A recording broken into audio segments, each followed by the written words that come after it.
My wife, Lynn, and I have been together for 6 years and married for 11 months. Our entire history together has been very normal and never once have I noticed any weird behaviors or red flags. I can't stress enough how out of character this whole thing is for her. Lynn is very kind, intelligent, and thoughtful. She's always been the no-nonsense type of person. Being childish, or trying to scare me is not something she'd normally do. She doesn't even like watching horror movies. When we first started dating, she agreed to watch The Shining with me because she knew how much I loved horror.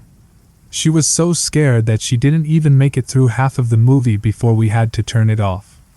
She isn't into anything creepy, and has never been into pranks. It's just not her cup of tea. And that's fine. But that's what was so strange about this. It's just so unlike her. I should also add that she never had any mental health issues, and as far as I'm aware it doesn't run in her family. I know some people are able to hide their mental health problems, but in the 6 years we've been together I think I'd have seen some sort of sign. 2 months ago, I was in the kitchen making myself some coffee before work. I was running a bit late that morning and knew I wouldn't be able to make it to Dunkin' Donuts for my usual morning fix. I took a sip of my coffee as I hurried down the hall towards the front door, when I happened to notice Lynn peeking at me from around the corner ahead of me. I could only see her eyes, and a strand of her long dark hair hanging against the wall. The rest of her body was concealed behind the corner. I nearly spilled my coffee when I saw her. I did burn the shit out of my lips. "Geez, Lynn," I said, wiping a few drops of coffee from my pants. "You scared the shit out of me." She immediately popped out of view like a little kid that had been caught. I heard her scurry off towards the living room, and by the time I got to the front door she was out of sight. It was really weird, and just totally out of character for her like I said, but I also found it kind of funny that she was being more playful and a little less serious. I shouted that I loved her, and called her a weirdo. As I shut the door behind me I heard her laughing.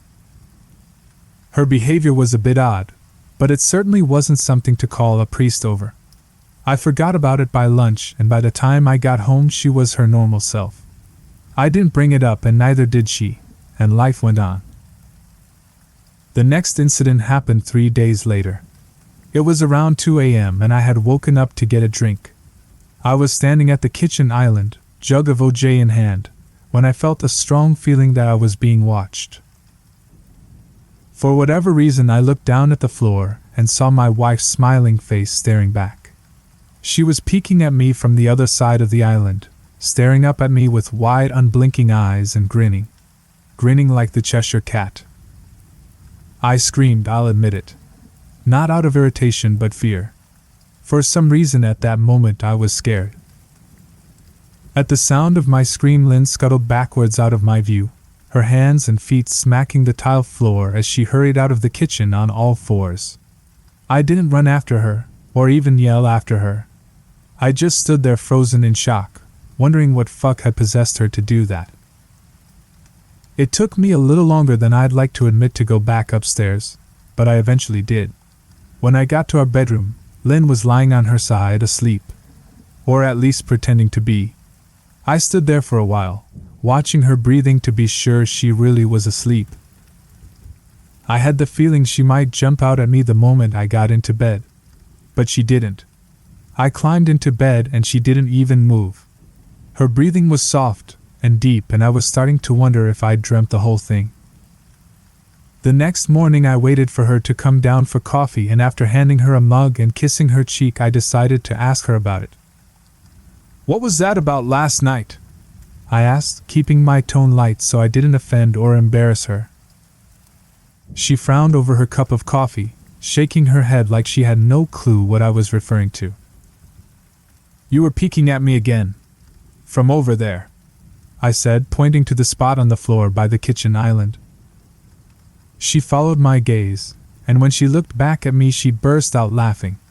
She laughed so hard that I couldn't help but join her. "You creep me the fuck out sometimes, you know that?" I said. She giggled and set her cup on the counter and wrapped her arms around my neck. You creep me out all the time. So I guess we're even, she teased. We said our goodbyes and left for work. As I drove, I kept thinking about how creepy it had been seeing her grinning at me from behind the island like that. The sounds her hands made on the floor as she crawled away. I told myself she was just trying to be silly. Just trying to join me in my love of all things horror. It's not like I was afraid of her, but it still didn't sit right with me. I started seeing her peeking at me more and more. Sometimes she'd be peeking out from behind the couch or living room curtains. Once she even managed to get inside her grandmother's old trunk that sits at the foot of our bed. I might not have even known she was there at all had the trunk's old hinges not given her away. She'd had the lid propped up just enough so that only half of her face peeked through. She'd been grinning like an excited toddler. It was unnerving. I didn't even know what to say to her. All I could do was stare. When I finally found my voice, I asked her why on earth was she doing this. She didn't answer, but she had slowly closed the lid, shutting herself inside the trunk. I just walked away, feeling disturbed.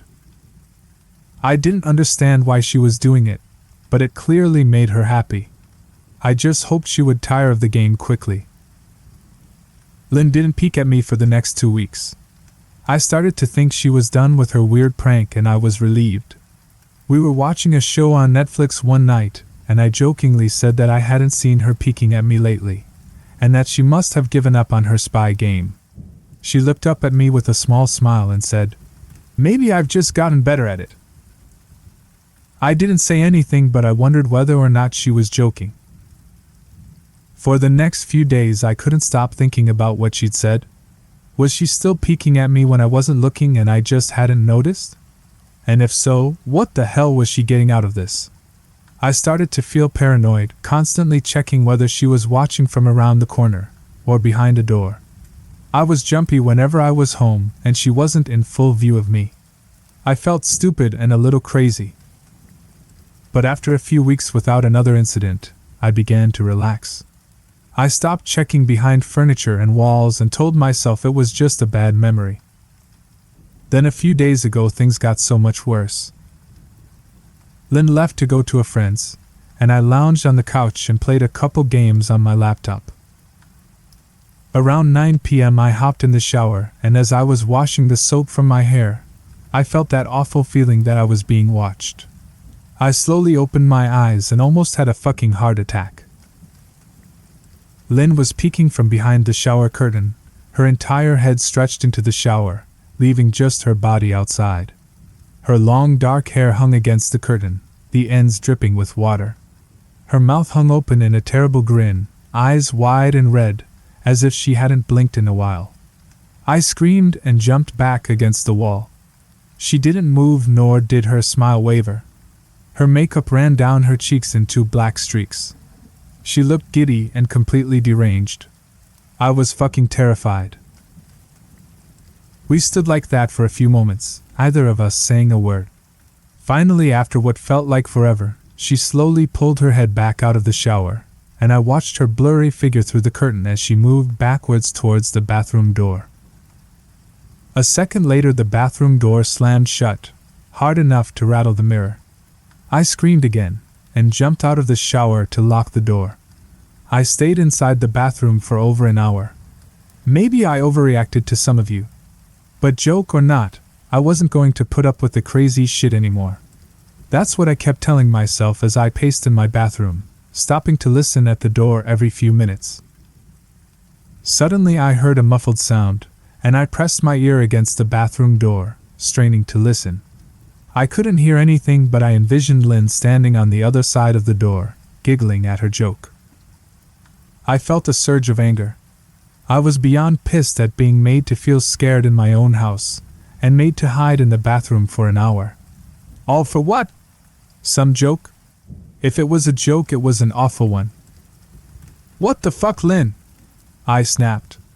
This shit is getting really fucking annoying. I waited for her to apologize, or to call me a jerk. But instead I heard a faint moan, so quiet I wondered if I heard it at all, and then complete silence. Lynn? I called out, not able to even hide the shakiness in my voice. I got no response. Just my own heavy breathing. I swear to God, just fucking stop it! I yelled, pounding my fist on the door. I waited for her to cuss me out, something I would expect from me talking to her like that. I never screamed at her before. But there was nothing. Just the occasional drip from the shower head. I won't deny that I was scared. Too afraid to open the damn door and face my own wife. I waited another 30 minutes or so, which feels like a fucking lifetime when you're scared. Finally, I decided I wasn't going to spend the night hiding in my bathroom, so I got down on my knees and peered under the door. I almost expected to see her face peeking back at me, but thankfully I didn't.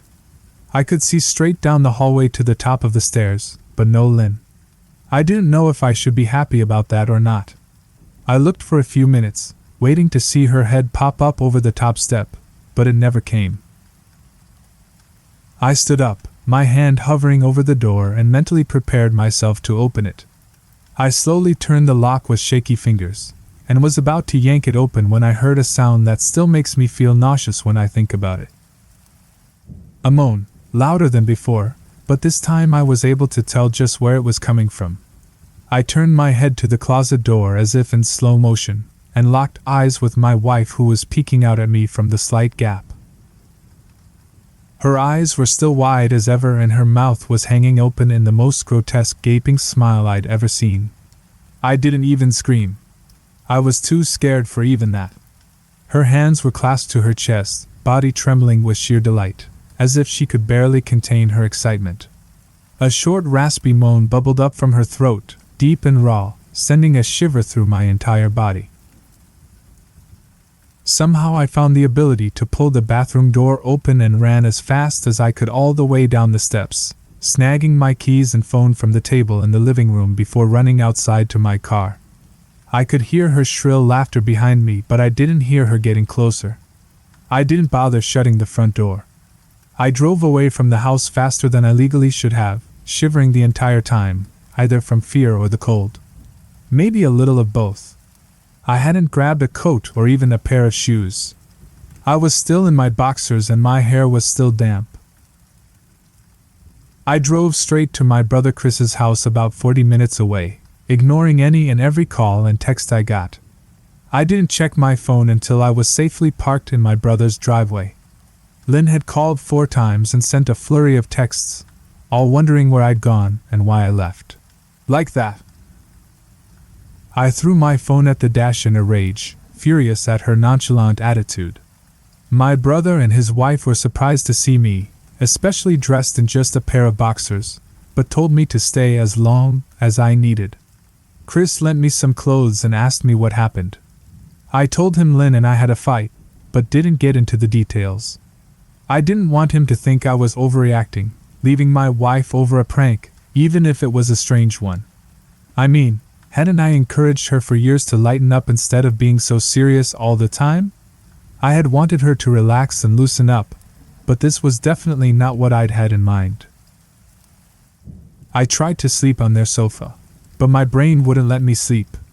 Every time I closed my eyes, I saw Lynn's face staring at me from inside the closet. Knowing she'd been in there with me the entire time made my skin crawl. She never left the fucking bathroom at all. Instead, she slipped inside the closet and slammed the bathroom door shut to fool me. The mere thought of going back home gave me anxiety. I tossed and turned, unable to sleep. Chris ended up giving me a sleeping pill so I was able to get a little rest. My sleep was filled with terrible dreams. All of Lynn's smiling face.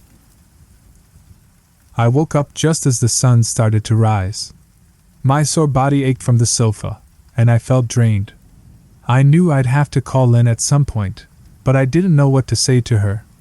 I wouldn't be going home unless she gave me her word she'd never do any more creepy shit. I just wanted my wife back. Her normal serious self never looked so good to me. I was contemplating calling her and telling her that, when that familiar feeling came over me. I was being watched. I was staring at the ceiling, my heart in my throat.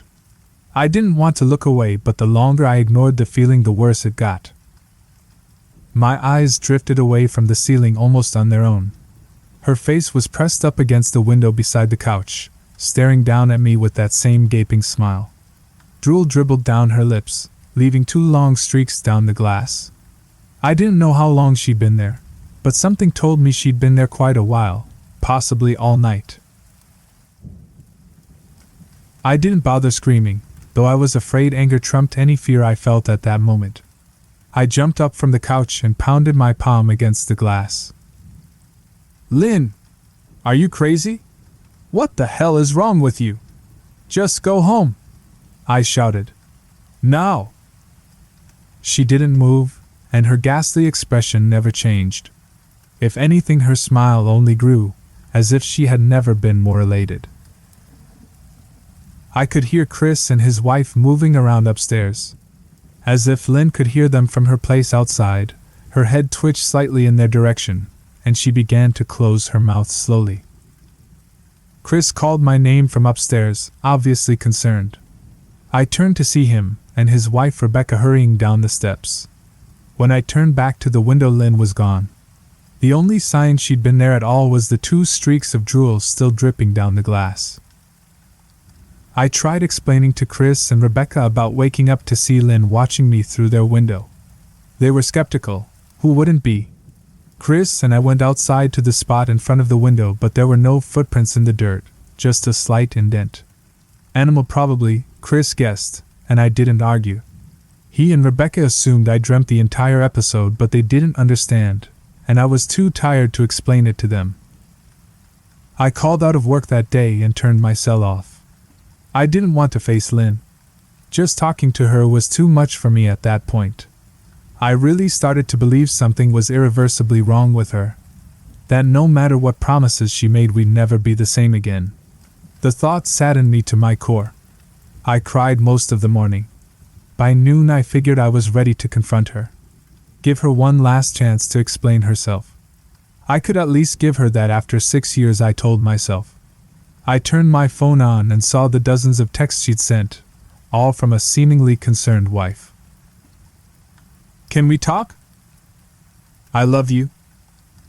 Please call me. I'm really worried. Can you answer? Just come home."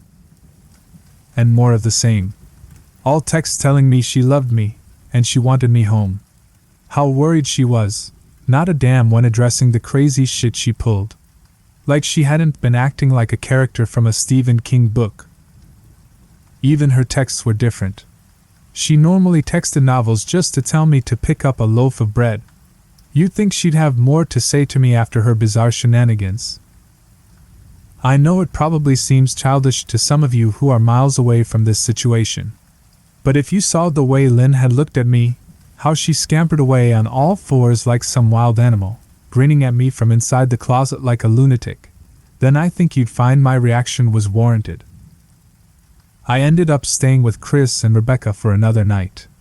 I didn't wake up yesterday until afternoon, and thankfully I didn't see Lynn's face watching me through the window. I don't want to pry, because it's not my place. But is this fight something that can be mended? Rebecca asked. She'd made us both a sandwich for lunch, and I knew she wanted to breach the subject without seeming to be nosy. I don't know. She's like a different person, I said, choosing my words carefully. I still wasn't ready for her or Chris to know the full extent of the batshit craziness I had been dealing with. People change, Ben. But she's still the same woman you married. Maybe you both just need to talk through your issues.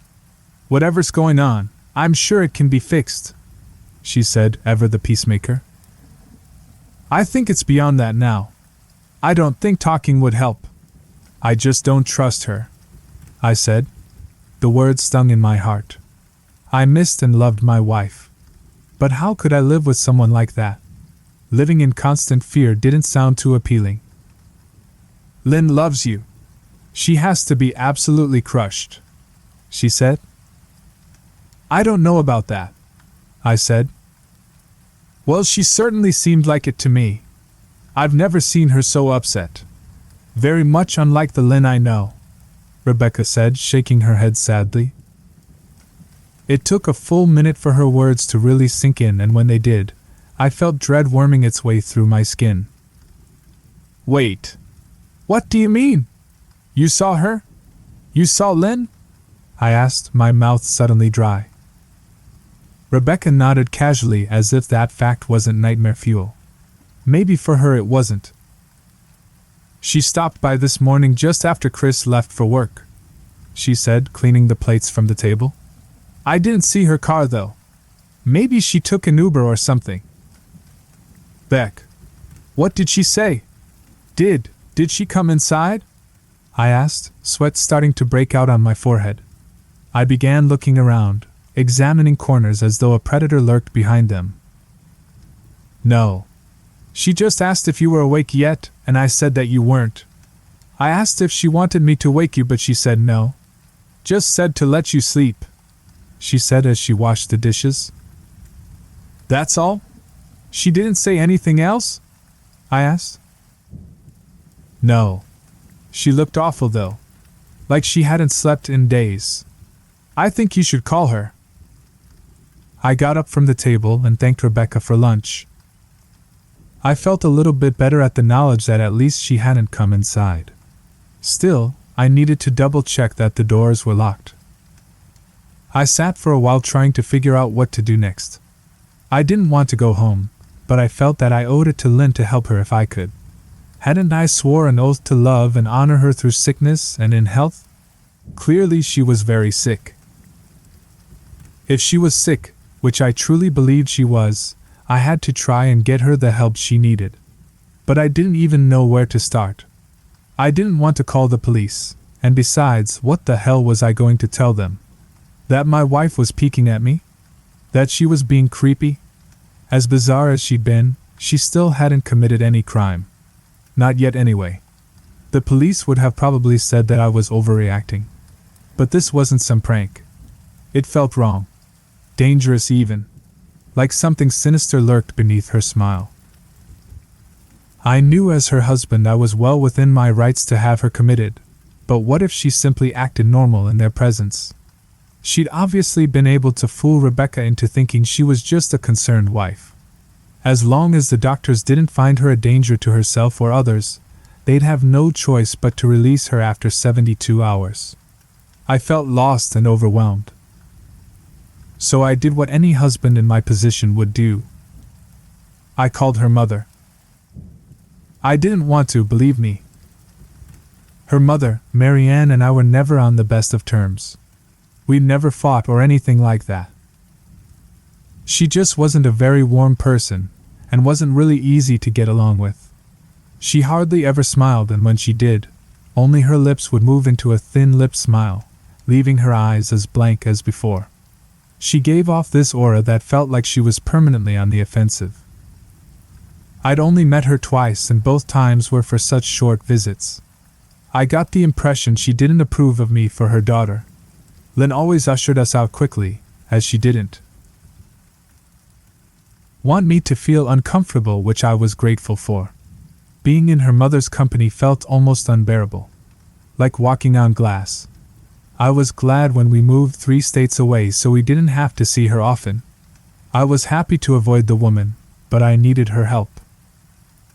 I really didn't want to talk to her at all, but I had to talk to someone, and someone who knew Lynn better than I did. So I grit my teeth and did what I had to. Yes? She answered, already sounding irritated.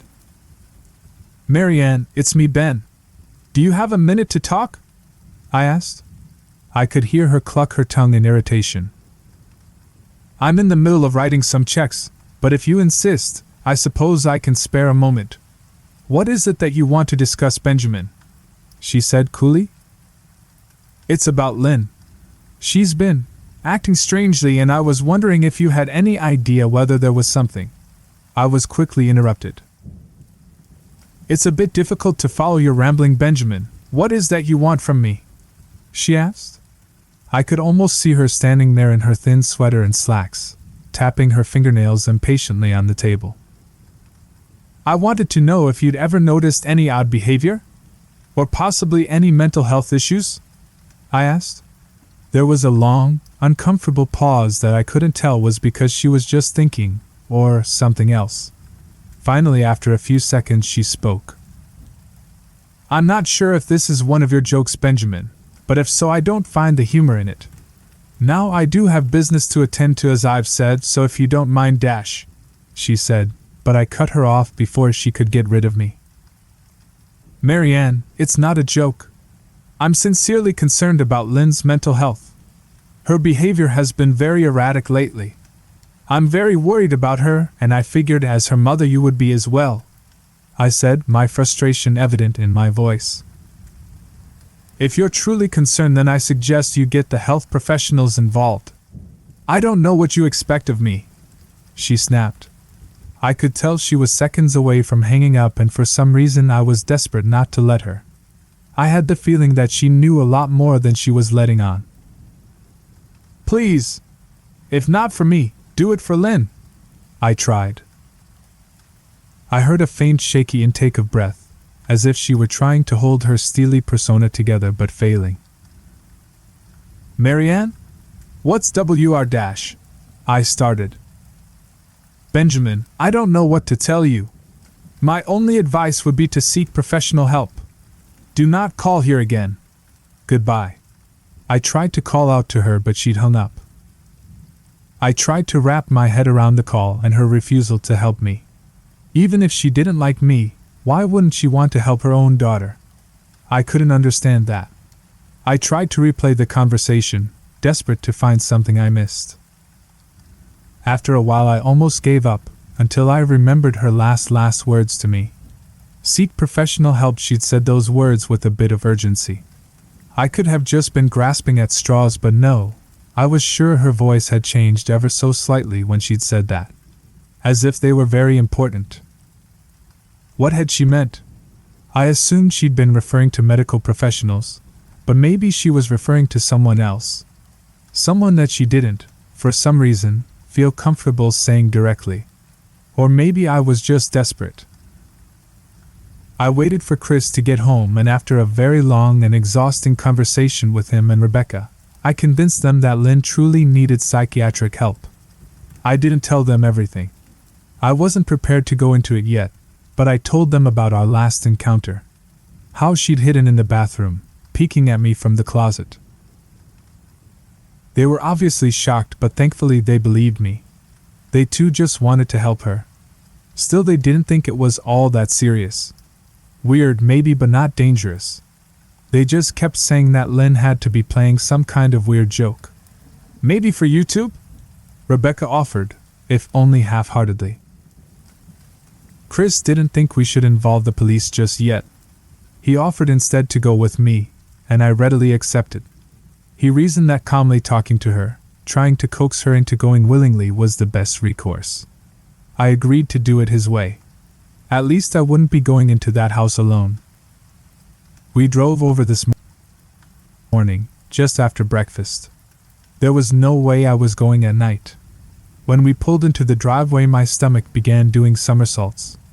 Her car wasn't there, but I still didn't let my guard down. The front door was ajar, and for a split second I thought we'd see her eyes staring through the gap. I was shaking and starting to sweat. Chris, however, was fine.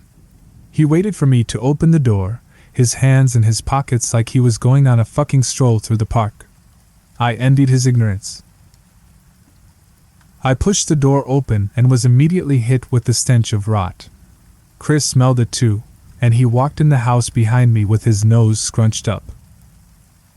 "What do you guys use to clean the floors around here, shit?" Chris mumbled. "Shut up," I said, my eyes darting around for any signs of Lynn. The house was deadly quiet and dark despite being 10 in the morning. All the curtains were closed up tight, refusing to allow any sunlight inside. If I hadn't left it just 2 days prior, I'd have thought the house to be abandoned. We moved through each room, carefully checking any place that she might hide, occasionally calling her name. "Why the fuck are you looking under the couch?" Chris asked eventually.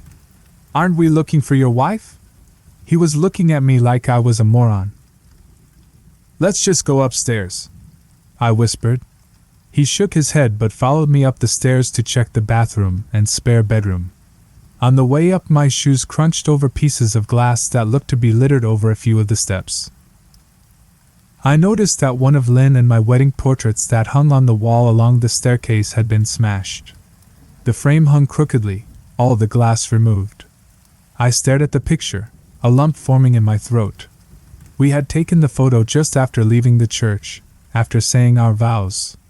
She looked so beautiful in her white gown. I looked at Lynn's beautiful face. I never dreamed her face would ever be a source of terror for me. We climbed the rest of the steps and checked the spare bedroom, but it looked completely untouched. I was hesitant to go into the bathroom, my fear from that night coming back to me all at once. Chris noticed, and offered to go in by himself, but I couldn't let him do that. So we walked in together, checking the closet and the shower. The bathroom looked as if it hadn't been touched since the night I left. "I don't think she's here, Ben. Why don't you pack some clothes and we'll try coming back tomorrow or something?" Chris said. I nodded and went into our bedroom and shoved some clothes into a duffel bag. When I checked inside our closet, I came across the source of the smell and gagged. Chris took one look and lost all color in his face. He had to go stand by the stairs to get away from the sight and smell. I gazed down in shock at what lay inside my bedroom closet. Soaking into the rug were at least a dozen eyeballs, all carefully laid out in pairs. Some were as large as a quarter while others were as tiny as a marble. I stared down at the eyes she'd collected from small animals and I wondered how she'd gotten them, and shuddered at the thought. "Man, I thought I had it bad with Becca's shoe addiction. But fuck me. Your wife's in here collecting eyeballs," Chris said, gagging. "Ben, I think we should go," he called from the hall. "I'm getting nauseous." All right. I grabbed my duffel and shut the closet door on my new nightmare. I stepped out into the hall and took a deep breath of air. I could taste the rot on my tongue and I couldn't help but gag. "Who the fuck lines up eyeballs in their closet like that?" Chris mumbled. "I tried to tell you she needed help," I said. "She doesn't need help, Ben. She needs a fucking exorcist," he said. "You coming or what? I can't stand the smell any." His words died in his throat, and his eyes grew wide with fear. I didn't ask him why. I could feel it. Someone was watching me and I didn't think it was the eyes in the closet. I turned around, my eyes slowly scanning the bedroom. "Christ," I whispered, as I finally saw what we'd missed. Under the bed, curled on her side, watching us with the excitement of a kid on Christmas morning, was my wife. She held her hands together just under her chin, and they were shaking eagerly. Now that she knew she'd been found, I could hear the quiet noises she was making. A sort of hiccuping sound in her throat, as if the excitement was just too much for her. It was unnerving to say the least. Wide eyes, and that same huge smile. Everything in me told me to run, but I forced it away. This was my wife. No matter how twisted, she was still the woman I married. I had to help her.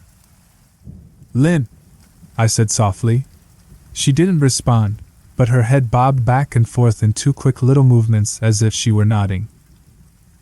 "Baby, I just want to help, okay? Can you let me do that?" I asked.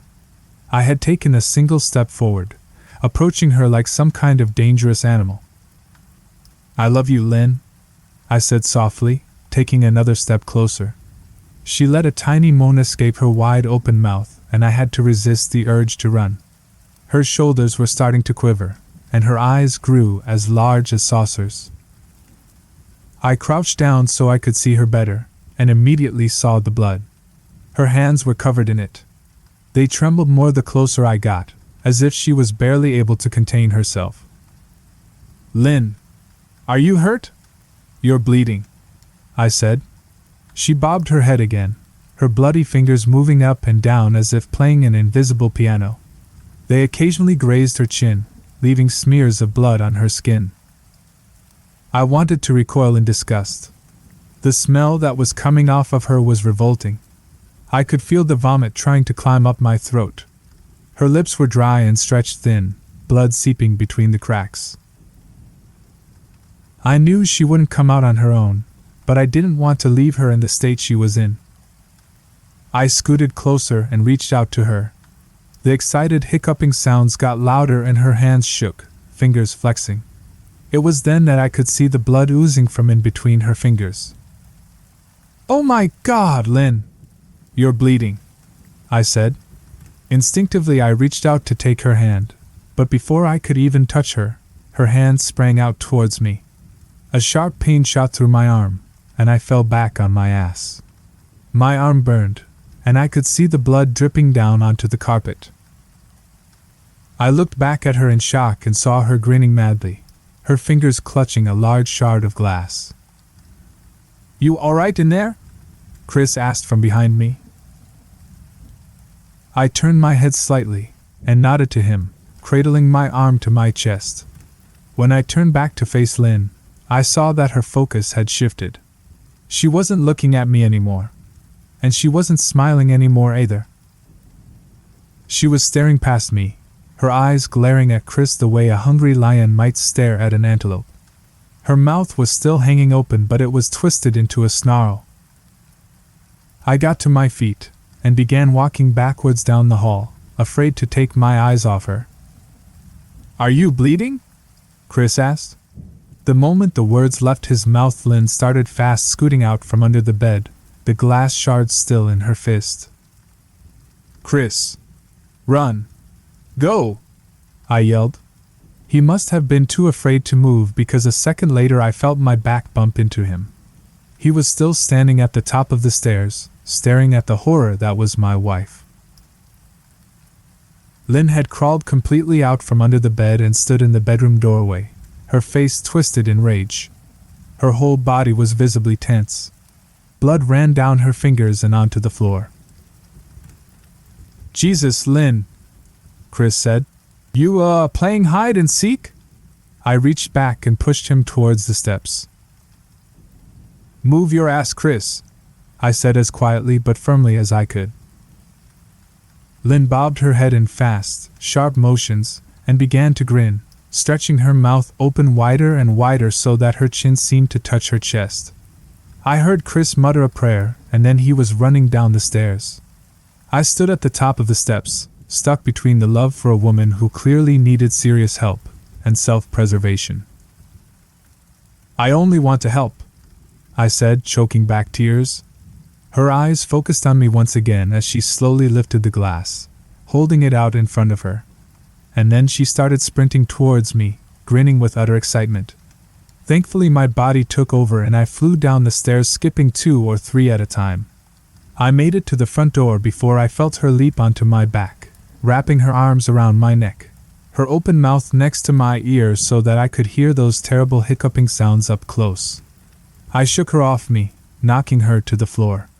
I felt a searing pain in my back as she went, but I tore open the front door and bolted to my car. Chris was standing in the front yard, talking on the phone with the police. I didn't say a word, I just ran to my car and jumped in. Chris took the hint and followed me, still on the line with 911. I watched the rear view mirror, sure I'd see her there, running after us. But I never did. I went straight to the ER and got 11 stitches in my arm and 3 on my back. The police asked a lot of questions and went back to the house to do a search, but of course, Lynn wasn't there. They advised me to stay with a friend or relative for a while and to file a restraining order as soon as I could, but none of those things would matter. Somehow I just knew. I dropped Chris off at home and went to a motel an hour away. I wanted to put as much distance between me and Lynn as I could. This is where I've been for the last 4 hours. I thought maybe the police would find her. Maybe they'd get her the help she desperately needs. But now I don't think so. Because 40 minutes ago I got a text from an unknown number. Just 3 words. "I found you." and a picture attached. The picture was dark and grainy, but I instantly knew what it was. There was no mistaking my wife's eye. I started typing this out immediately after. I don't know what to do. I'm alone and scared, and I can't help but feel that I'm being watched.